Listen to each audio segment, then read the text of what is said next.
Sa dami ng payong naririnig natin araw-araw, hindi lahat ay dapat paniwalaan. May mga payong akala natin makatulong, pero sa totoo, unti-unti palang sumisira sa mindset, sa relasyon, at sa future natin. Kaya sa video na to, pag-uusapan natin ang ilan sa mga pinakamalalang advices na madalas nating sinusunod nang hindi natin namamalayan. Number 1, bahala na ang tadhana. Ito ang classic na linya na madalas nating marinig kapag may problema, kapag may risk, o may importanteng desisyon na kailangan nating gawin.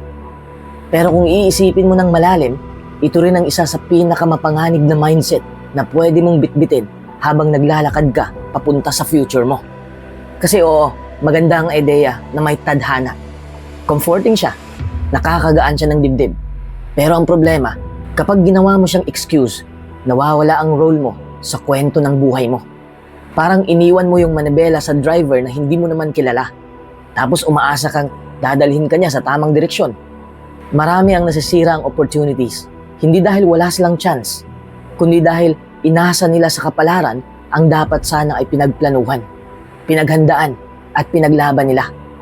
Sinasabi nila, bahala na. Pero ang totoo, takot lang silang mag-fail. Kaya mas pinipili nilang ipasa kay tadhana ang bigat ng responsibilidad. It feels safe, but it's a trap. Relate ka ba sa moment na may deadline ka, pero imbis na kumilos, sinabi mo lang sa sarili mo, bahala na, bukas ko na gagawin? Ayun, pagdating bukas, stress ka na, pagod, frustrated. Pero sino ba kasi ang nagpapabaya? Hindi si tadhana, ikaw. And let's be real, ang tadhana, kahit gaano mo pa siya i-romanticize, hindi siya gumagalaw hanggat hindi ka gumagalaw. Hindi siya Jenny in a bottle. Hindi siya magic. Hindi niya babaguhin ang buhay mo kung ang tanging ginagawa mo ay maghintay. Sa relationships, career, goals, pare-pareho lang. Kung aasa ka sa kapalaran, hindi ka magle-level up. Gusto mo ng better job? Hindi yan ibabagsak ng universe sa harap mo kung wala kang resume, kung wala kang skills, o kung wala kang efforts. Gusto mo ng healthy relationship? Hindi yan mafi-fix ng bahala na kung hindi mo inaayos yung attitude mo, yung trauma mo, o yung communication mo. Gusto mong umasenso? Kailangan mo ng strategy, hindi magic. Hindi naman masama ang maniwala sa tadhana. Ang mali ay yung paniniwalang tadhana ang gagawa ng trabaho mo. Tadhana works with you, not for you. Ang destiny ay hindi lugar kung saan ka ihahatid ng kapalaran. Destiny is a destination na hinaharap mo gamit ang choices mo. Think of it this way. Kung drummer ka sa banda ng buhay mo, ang tadhana ang rhythm, pero ikaw ang tumutugtog. Kung gusto mo talagang maging bahala na, gawin mo itong version na ito. Bahala na, ginawa ko na ang best ko. Ready na akong harapin ang anumang resulta. Ito yung bahala na may tapang, may preparation, may intentionality. Ito yung bahala na hindi tumatakbo sa takot, kundi naglalakad ng may gawa. At doon nagbabago ang kwento mo. Doon nagmamatter ang tadhana. Doon nagiging powerful ang bahala na. Hindi bilang excuse, kundi bilang expression ng tiwala kasama ng effort mo. Number 2, kung mahal ka niya, babalikan ka niya. Isa ito sa mga pinaka-popular pero pinaka-misleading na payo pagdating sa pag-ibig. Pakinggan mo mabuti. Hindi lahat ng pagkawala ay dahil sa kawalan ng pagmamahal. At hindi rin lahat ng pagbabalik ay dahil sa true love. Minsan, ang taong mahal ka naman pero hindi na talaga babalik, hindi dahil hindi ka mahal, kundi dahil may mga bagay na mas malaki kaysa sa feelings. Real talk, love is not the only factor in relationships. Hindi sapat ang mahal kita kung puno ng trauma ang isa, kung pagod na ang isa, o kung hindi sabay ang timing ninyong dalawa. Minsan, nagmahal nga siya, pero nasaktan na siya ng sobra. Kaya ang tanging niyang paraan para buuin ang sarili ay ang lumayo. Hindi ito simpleng di ka mahal. Minsan, mahal kita, pero kailangan kong piliin ang sarili ko this time. At kung tutuusin, hindi rin lahat ng bumabalik ay dahil mahal ka nila. May mga taong bumabalik dahil lonely sila o dahil wala silang makuhang bago. o dahil gusto lang nilang siguraduhin na andyan ka pa rin. Sometimes, the comeback is about comfort, not love. Kaya hindi mo pwedeng gawing measurement ang pagbabalik kung mahal ka nga talaga. Tandaan mo rin, hindi love story ang lahat ng pagbabalikan. May mga love story din na ang pinaka-mature na ending ay hindi na kayo nagbalikan. Hindi dahil kulelat ka, hindi dahil hindi ka worth it, kundi dahil nag-evolve kayo. You both grew in a direction where coming back no longer makes sense. Healing doesn't always mean rekindling. Sometimes it means letting go. At eto pa ang masakit pero kailangan mong marinig. Kung uupo ka lang at maghihintay, umaasa sa linyang kung mahal niya ako, babalik siya. Sinasayang mo ang panahon mo. Love is mutual effort. Hindi ito magic na kusang babalik kapag meant to be. Meant to be is two people choosing each other, not destiny doing all the work. Mas healthy isipin na ganito. Kung babalik siya, good. Pero kung hindi mo kailangan mamatay sa paghihintay. You're allowed to move forward. You're allowed to love again. You're allowed to choose yourself even if they didn't choose you. At sa huli, tandaan mo to. Ang pagmamahal na totoo ay hindi sinusukat sa pagbalik, kundi sa pagpapanatili. Hindi sa pag-asa, kundi sa pagkilos. Hindi sa destiny, kundi sa choice. Kaya wag mong ialay ang buhay mo sa ideyang kung mahal ka niya, babalikan ka niya. Mas makatotohanang mindset ito. Kung mahal ko ang sarili ko, hindi ako maghihintay sa isang taong pinili ng lumayo. Number 3, gawin mo lang kung saan ka masaya. Sa una, parang ang gaan pakinggan, di ba? Parang napaka-liberating. Do what makes you happy, live your life, YOLO, you only live once. Sa social media, lagi nating naririnig to. Mga quote cards na may sunrise background, may aesthetic font, tapos may caption pa na self-love. Pero kapag tinitignan mo ng malalim, mapapaisip ka, sapat ba talaga ang happiness bilang basihan ng lahat ng desisyon sa buhay? Ang problema kasi, hindi lahat ng masaya ay mabuti para sa'yo. At hindi rin lahat ng mahirap, nakakapagod o nakaka-stress ay masama. Ang daming tao na nadapa ang buhay dahil sobrang addicted sa instant happiness. Yung tipong quick dopamine hit. Kahit na long term, sila rin ang talo. Isipin mo to, kapag puro what makes you happy ang mindset mo, madali kang magiging impulsive. Masaya kumain ng milk tea araw-araw, pero pagdating ng sweldo, bakit parang masaya ka lang nung unang 5 baso? Masayang mag-road trip ng walang plano, pero pag naubusan ka ng gas at wala kang pera, bigla mong marirealize na hindi pala happiness ang nakakatulong sa'yo sa totoong problema, kundi preparation. Masaya mag-add to cart kapag bad mood ka, pero hindi naman masaya ang credit card bill. Ang mas masaklap, minsan ang happiness na hinahabol mo ay galing sa takot, hindi sa tunay na desire.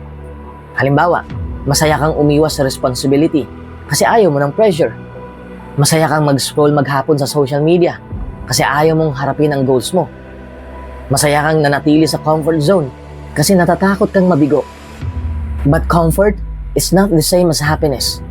And happiness is not the same as growth. Minsan, ang tunay na magpapasaya sa'yo in the long run ay mga bagay na hindi masaya sa simula. Hindi masaya ang gumising ng maaga para mag-exercise, pero fulfilling. Hindi masaya mag-budget, pero freeing. Hindi masaya mag-aral ng bagong skill, pero life-changing. Hindi masaya harapin ang sarili mong shortcomings, pero nakakabago ng buhay. Growth often feels uncomfortable, boring, or painful, but it leads to a type of happiness that's deeper and more stable. Yung tipong hindi fleeting, hindi dependent sa mood, hindi nawawala pag may problema. Kapag sinunod mo lang ang gawin mo kung anong masaya, magiging prisoner ka ng emotions mo. Pero kapag sinunod mo ang gawin mo ang tama kahit mahirap, nagiging master ka ng sarili mong buhay. Ang mas magandang mindset, piliin mo hindi lang kung ano ang masaya, kundi kung ano ang may sense, may purpose, at may long-term benefit sa'yo. Kasi minsan, ang tunay na happiness, hindi mo agad mararamdaman ngayon. Pero mararamdaman mo pag nakita mo kung ano ang nabuo mo dahil hindi ka nagpadala sa saya lang, kundi nag-build ka ng life na worth living. Number 4, fake it till you make it. Ang fake it till you make it ay isa sa mga payong madalas mong marinig sa social media, sa motivational videos, minsan pa nga sa barkada. At sa unang tingin, parang ang ganda niya pakinggan. Parang magic formula. I-fake mo lang ang confidence, success will follow. Pero kapag sinuri mo ng malalim, hindi ito simpleng confidence hack. May dark side din ito na kailangan mong maintindihan. Sa totoo lang, may mga moments na helpful talaga ang fake it till you make it. Halimbawa, kinakabahan ka mag-present, pero kailangan mong magmukhang composed. O kaya, may bagong responsibility ka sa trabaho at hindi mo pa gamay. So you act like you're confident habang natututo ka. Dito, ang fake it means borrowing confidence from your future self. Parang sinasabi mo sa sarili mo, hindi ko pa kaya ngayon, pero gagawin kong parang kaya ko. At habang ginagawa ko, matututunan ko. In that sense, may power siya. Pero nagiging problema ito kapag ang fake ay nagiging lifestyle. Kapag puro projection, wala namang real progress. Kapag mas inuuna ang image kaysa skill. Kapag mas mahalaga sa'yo ang tingin ng tao kaysa sa totoo mong kakayahan. And this is where many people crash. Kasi may dalawang klase ng fake it till you make it. Una, yung healthy kind na ginagamit mo para ma-overcome ang nerves habang ginagawa mo ang totoong trabaho. Pangalawa, yung toxic version na ginagawa mo para takpan ang insecurity, hindi para ayusin ito. Yung second type, ito yung delikado. Kasi kapag puro ka fake, lumalayo ka sa authenticity. Hindi mo namamalayan, nagiging habit na ang pagpapakitang tao. At eventually, napapagod ka kasi hindi mo na makilala kung sino ka ba talaga. Ikaw ba yan? O yung version na pinoproject mo para magmukhang ahead sa buhay? Marami ring nabibiktima ng pressure culture dahil dito. Kasi sa social media, ang daming taong nakapost ng wins, promotions, travel, success story. So naiisip mo, I should look like I'm winning too. Kaya nagfi-fake ka ng confidence. Pinipiki mo rin ang lifestyle mo, achievement mo, kahit hindi tugma sa totoong situation mo. Ang ending, burnout. Imposter syndrome, shame, feeling mo hindi ka enough kasi nabuhay ka sa identity na hindi mo naman kayang panindigan long term. Pero ito ang truth na hindi sinasabi ng mga quotes na yan. Hindi mo kailangang magpanggap para maging valuable. Hindi requirement ang pagiging perfect. Hindi requirement ang maging laging composed. Hindi requirement ang magmukhang laging successful. Mas powerful ang taong vulnerable pero determined. Mas totoo ang taong nagsasabing, hindi ko pa kaya ngayon, pero willing akong matuto. And ironically, mas mabilis kang mag-make it kapag hindi mo inuuna ang fake. Kapag nag-focus ka sa skill, sa growth, sa consistency, integrity, hindi sa image. Pero pwede mong i-apply ang ideya ng fake it till you make it in a healthier way. Hindi yung fake personality, fake status, fake achievement, kundi fake confidence lang. Yung type ng confidence na nagsasabing, I'm scared, pero susubukan ko. I'm unsure, pero gagawin ko. I'm not the best yet, pero hindi ako takot mapahiya habang natututo. Yun ang version na tunay na nakakatulong. Yung klase ng fake na hindi tumatakas sa realidad, kundi ginagamit para harapin ang realidad.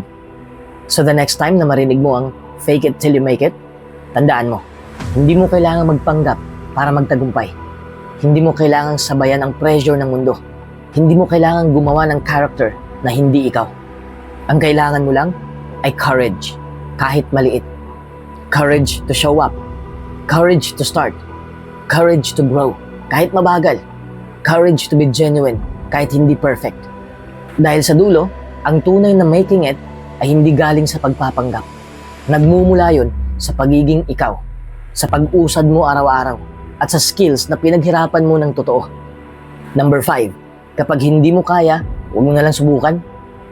Ito ang isa sa pinaka nakakasakal na advice na pwede mong marinig sa buhay.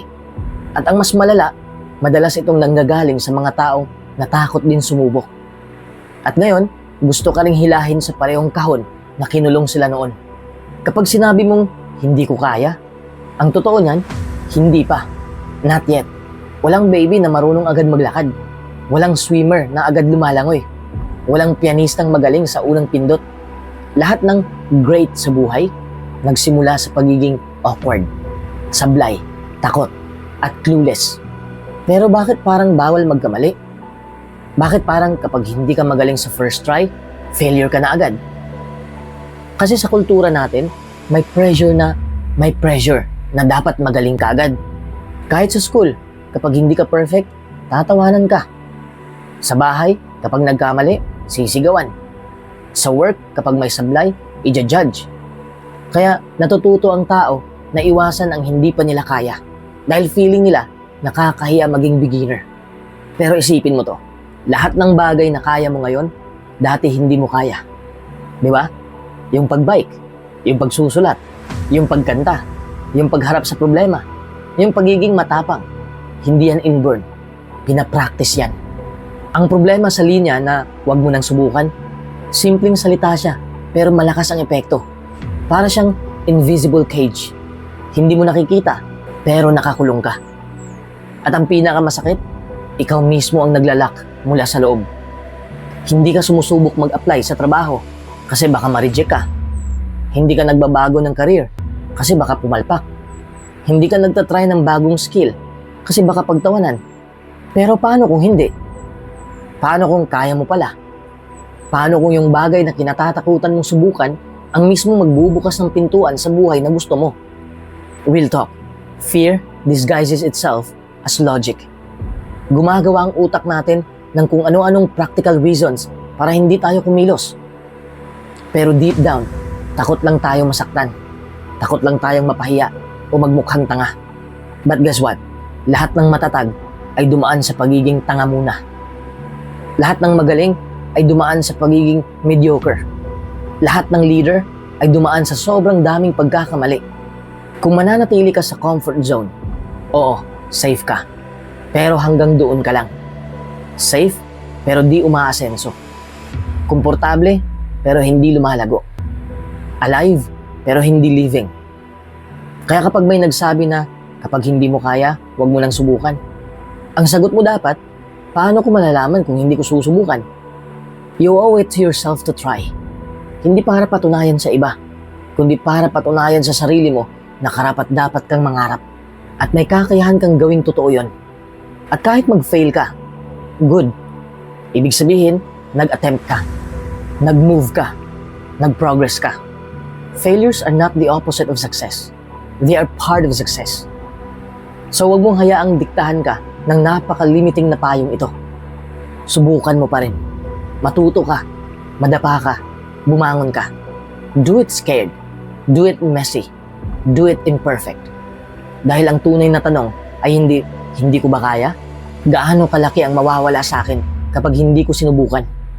Number 6, magpakatanga ka basta mahal mo. Ito yung advice na madalas binibigay ng mga taong nasaktan na pero ginagawang biro para gumaan ang pakiramdam. Pero kapag sineryoso mo, ikaw ang talo. Kasi sa totoong buhay, hindi requirement ang pagiging tanga para mapatunayan na mahal mo ang isang tao. Love is not supposed to destroy you. Love is supposed to grow you. Ang problema sa mindset na yan, ginagawa nitong normal ang paglabag sa boundaries mo.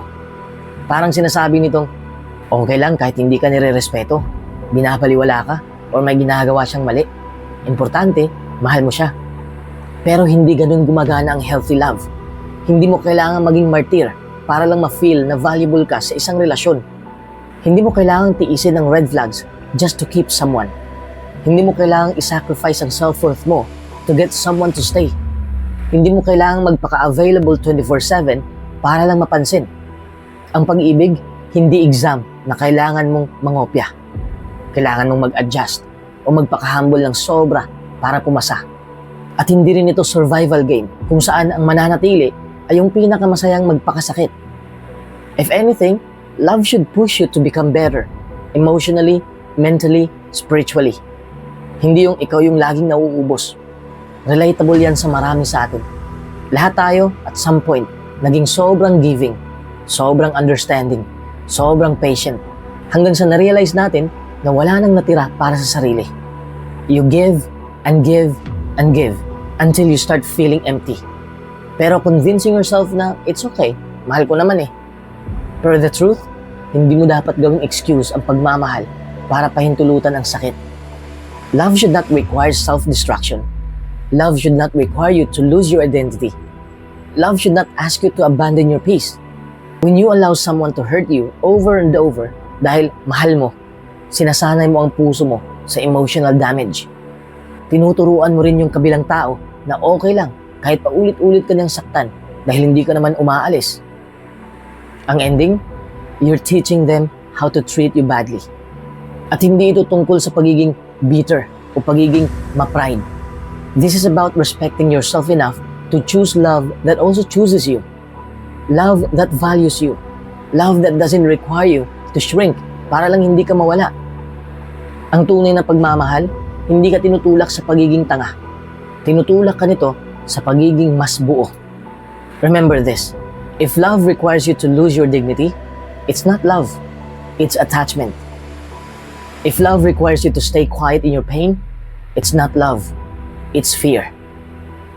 If love requires you to endure disrespect, it's not love, it's delusion. And you deserve better. You deserve love that speaks gently, not love that hurts loudly. You deserve consistency, not confusion. You deserve effort, not excuses. You deserve someone who doesn't need you to magpakatanga just to keep the relationship alive. Kaya tandaan mo, hindi sukatan ng pagmamahal ang gaano ka katagal nagtiis. Ang tunay na sukatan ay kung gaano ka naging mas mabuti, hindi mas durog dahil minahal ka. Number 7, mag-quit ka agad kapag hindi ka masaya. Maraming tao nagsasabing kung hindi ka masaya, i-quit mo na. Sounds simple, di ba? Parang life hack na agad-agad. Pero sa reality, hindi ganun kadali. Hindi lahat ng hindi masaya ay dapat takbuhan. Minsan, ang hindi kasiyahan ay signal, hindi reason para sumuko. Halimbawa, kapag bago ka sa trabaho o bagong project, normal lang na uncomfortable ka sa simula. You're learning, you're adapting, and you're trying to figure things out. Kung agad kang susuko sa unang hirap, paano mo malalaman kung kaya mo ba talagang mag-grow? May mga pagkakataon din na hindi masaya dahil sa temporary struggles. Na-stress ka sa deadlines, challenging tasks, o kahit clash sa team. Kung titignan mo ang long-term perspective, ang mga struggles na ito ay actually nagtitrain sa'yo para sa bigger opportunities. Imagine mo, yung comfort zone mo, habang nandoon ka lang, parang safe bubble lang. But safe bubbles don't create progress. At syempre, hindi lahat ng happiness sa moment ang totoong sukatan ng success. Minsan ang happiness ay delayed gratification. Parang nag-aaral ka ngayon, nahihirapan, stressed ka, pero sa future, ang effort mo ngayon ang magbubukas ng doors sa magandang career o opportunities. Kung titigil ka lang dahil sa current discomfort, mawawala lahat ng potensyal na yun. So, the key is, differentiate between red flags and temporary discomfort. Kung toxic environment o abusive relationship ang dahilan ng unhappiness mo, then yes, it's time to leave. Pero kung challenge lang o growth pain, kailangan mo ring matutong magstay. Kailangan mo ring matutong mag-adjust at mag-persevere. Ang tunay na strength at resilience ay hindi sa pag-iwas sa lahat ng sakit, kundi sa pagtitiis at pag-grow kahit hindi perfect ang sitwasyon. Remember, happiness is important, pero growth is more important. Kung palaging susundin mo lang ang rule na mag-quit ka kapag hindi ka masaya, baka ma-miss mo yung mga oportunidad na magiging turning point ng buhay mo. Number 8, pakinggan mo lahat ng payo ng matatanda. Maraming tao ang laging sinasabi sa atin na pakinggan mo ang lahat ng payo ng matatanda. Sa simula, parang solid advice ka. Mga nakatatanda kasi, experience na experience, alam nila kung anong tama at mali. Pero sa reality, hindi lahat ng matatanda ay laging tama. At hindi rin lahat ng payo nila ay para sa'yo. May mga matatanda na wise, pero may iba rin na biased sa kanilang sariling buhay. Takot sa pagbabago o may personal insecurities. Imagine mo ito, parang naglalakad ka sa isang maze, tapos may taong sinasabi sa'yo, dito ka lang, dito ka lang. Pero sa dami ng twists and turns, baka mali ang pinapayo niya at madala ka sa dead end. Hindi ibig sabihin na mali ang advice niya, kundi hindi lang siya nag-a-adjust sa situation mo. Kaya hindi porke matanda siya, ibig sabihin, susundin mo lahat. Ang smart approach ay makinig, mag-observe, at evaluate. Is this advice really helping me grow? Or is it just their fear talking?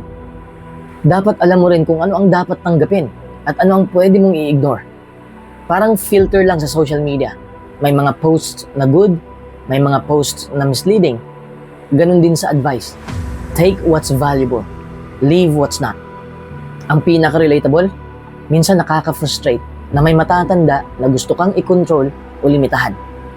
Kasi parang alam nila ang lahat. Pero sa life mo, ikaw ang bida, hindi sila. At minsan, kailangan mo ring marinig ang iba kaysa puro traditional wisdom lang. Sa madaling salita, pakinggan mo. Pero don't blindly obey. Learn, think, choose. Kasi sa huli, ikaw ang magbe-benefit or mabibigo dahil sa choices mo. Number 9, go with the flow. Maraming nagsasabi, go with the flow lang. Parang cool at relaxed, di ba? Ang dating, chill lang sa buhay, walang stress. Pero sa realidad, pwede itong maging subtle trap. Oo, may ganda ang pagiging flexible. Kaya nga minsan, kailangan nating i-adjust ang plano natin sa unexpected na circumstances. Pero ang walang kahit konting direksyon o goal ay parang barko na walang rudder. Palutang-lutang lang sa dagat. Maaaring madala ka lang sa agos ng sitwasyon at ng ibang tao at hindi sa sarili mong pangarap. Imagine mo ito, habang nag-go with the flow ka, ang iba namumuhunan sa sarili nila. Nagsiset ng goals at dahan-dahang inaabot ang kanilang mga pangarap. Habang nagre-relax ka, sila ay tumatagal ng step-by-step na action para makarating sa kanilang destination. Hindi porket chill ka, mas happy ka. Sometimes, being too relaxed can actually make life feel stuck. Hindi ko sinasabi na huwag kang maging flexible o huwag marunong mag-adjust. Importante pa rin yan. Pero dapat may balance. Kailangan mo ring may flow with a purpose. Plan mo kahit konti. May direksyon ka kahit pamaliit. Kasi sa huli, life isn't just about surviving the current moment. It's about steering your own ship while enjoying the waves. Number 10, tiisin mo lang. Madalas nating marinig to mula sa pamilya natin, kaibigan, o kahit sa mga taong nakapaligid sa atin. Parang simpleng payo lang, pero sa likod nito, maraming taong nawawala ng sarili nilang boses. Sabi nila, okay lang yan, tiisin mo na lang. At oo, may panahon talaga na kailangan nating magtiis, lalo na kung maliit na bagay lang o pansamantalang problema. Pero problemado to kapag nagiging default mindset mo ang pagtitiis sa lahat ng bagay. Imagine mo to, nasa toxic relationship ka, o nasa trabahong hindi mo gusto, o may sitwasyon sa buhay na paulit-ulit kang nasasaktan. At paulit-ulit lang ang naririnig mo, magtiis ka na lang. Hindi mo na lang ini-express ang sarili mo. Hindi mo na lang sinasabi kung gaano ka nasasaktan. At sa huli, mas nauubos ka pa sa loob. Yung tipong kapag may nagsabi sa'yo, magtiis ka na lang, parang sinasabi rin sa'yo, okay lang kung hindi ka happy, huwag ka lang umalis. But here's the thing, life is too short para laging magtiis. Hindi lahat ng pagtitiis ay noble. May mga pagkakataon na tama lang na umalis, tama lang na lumaban o baguhin ang sitwasyon mo. Sometimes, walking away is actually the bravest choice you can make. Ang pagtitiis ay dapat may limit, dapat may purpose. Hindi para saktan ka, hindi para sirain ang self-worth mo, kundi para talaga sa growth mo. Kaya, bago mo pakinggan ang magtiis ka na lang, tanungin mo muna ang sarili mo. Ano ang natutunan ko dito? Worth it ba ito? Masakit ba ito sa akin? O nagtuturo sa akin ng lesson? Kung ang sagot mo ay paulit-ulit na lang ang sakit, maybe it's time to change your strategy. Life doesn't reward endless suffering. It rewards smart choices and courage to stand up for yourself. Number 11, suntok sa buwan. Huwag mo nang pangarapin. Alam mo yung tipong may nakikita kang pangarap sa buhay na parang imposible. Parang ang layo-layo niya sa realidad mo ngayon. Yung tipong parang sinasabi ng ibang tao, ay, suntok sa buwan yan. Huwag mo nang pangarapin. Madalas, masyado tayong natatakot magpangarap kasi baka masaktan tayo, baka mabigo tayo, o baka pagtawanan lang tayo ng iba. Pero isipin mo ito, lahat ng bagay na ngayon ay norm o achievable, dati rin ay tinawag na impossible. Ang mga taong nagbago ng mundo, nagtagumpay sa kanilang larangan o nakamit ang ultimate goals nila, suntok rin sa buwan ang simula nila. Kung titingnan mo sa perspektibo ng buhay, ang suntok sa buwan ay simbolo ng courage. Hindi ito tungkol sa instant success. Tungkol ito sa willingness mong mangarap ng malaki. Kahit alam mong maraming challenges ang hihintayin sa'yo. Kasi sa bawat step na gagawin mo, papunta sa pangarap mo, natututo ka. Natututo ka sa failures, sa rejections, sa sariling limitasyon. At every failure, mas nagiging matibay ka. Mas malinaw ang vision mo. Mas handa ka sa next attempt. Imagine mo, kung lahat tayo ay pinakinggan ang payo ng takot, wala tayong na-achieve. Walang tech innovations. Walang buhay na na-improve. Walang mga kwento ng mga taong nag-break ng limits. Sometimes, the only way to hit the moon is to actually aim for it. Kahit na obvious sa lahat na it's impossible. The journey itself, hindi lang ang destination, ang magpapalakas sa'yo. Kaya huwag kang matakot mangarap ng malaki. Ang suntok sa buwan ay hindi failure. Failure lang yan kung hindi mo sinubukan. Laban lang, step by step. Kahit maliit, kahit may uncertainties, yung tapang mong mangarap, yun ang magdadala sa'yo sa reality na dati ay parang imposible. Number 13, magpakabait ka lang kahit inaabuso ka. Alam mo ba, marami sa atin ang nasanay na kapag mabait ka, lahat ay tatanggap sa'yo at magiging maganda ang resulta. Pero ang totoo, kindness doesn't always mean safety. May mga tao na ginagamit ang kabaitan mo para sa kanilang sariling gain. At minsan, hindi mo man lang namamalayan, nasasaktan ka na sa proseso. Imagine mo to, araw-araw mong tinutulungan ng isang tao. Palaging nandyan ka para sa kanila. Pero sa huli, parang ikaw lang ang nagmamalasakit at sila ang laging kumukuha. Nakaka-frustrate, di ba? Dito pumapasok ang distinction. Being kind is good, but being a doormat is toxic. Mabait ka, pero dapat may boundaries ka.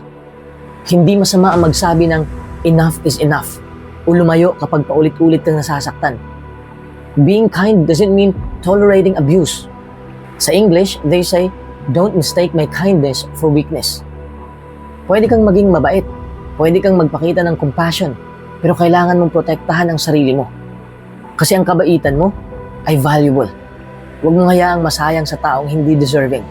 At isa pang relatable example, sa workplace o sa relasyon, madalas may tao na palaging hihingi ng tulong, pero kapag kailangan mo ng support, wala sila. Ang mabait na tao, madalas na nasasaktan dahil sobrang mapagbigay niya. Ang lesson dito, kindness without boundaries leads to misery. Kaya matuto kang mag-set ng limits. Ito ang tunay na self-respect. At interestingly, mas na-appreciate ka rin ng mga taong tunay na deserving sa kabaitan mo.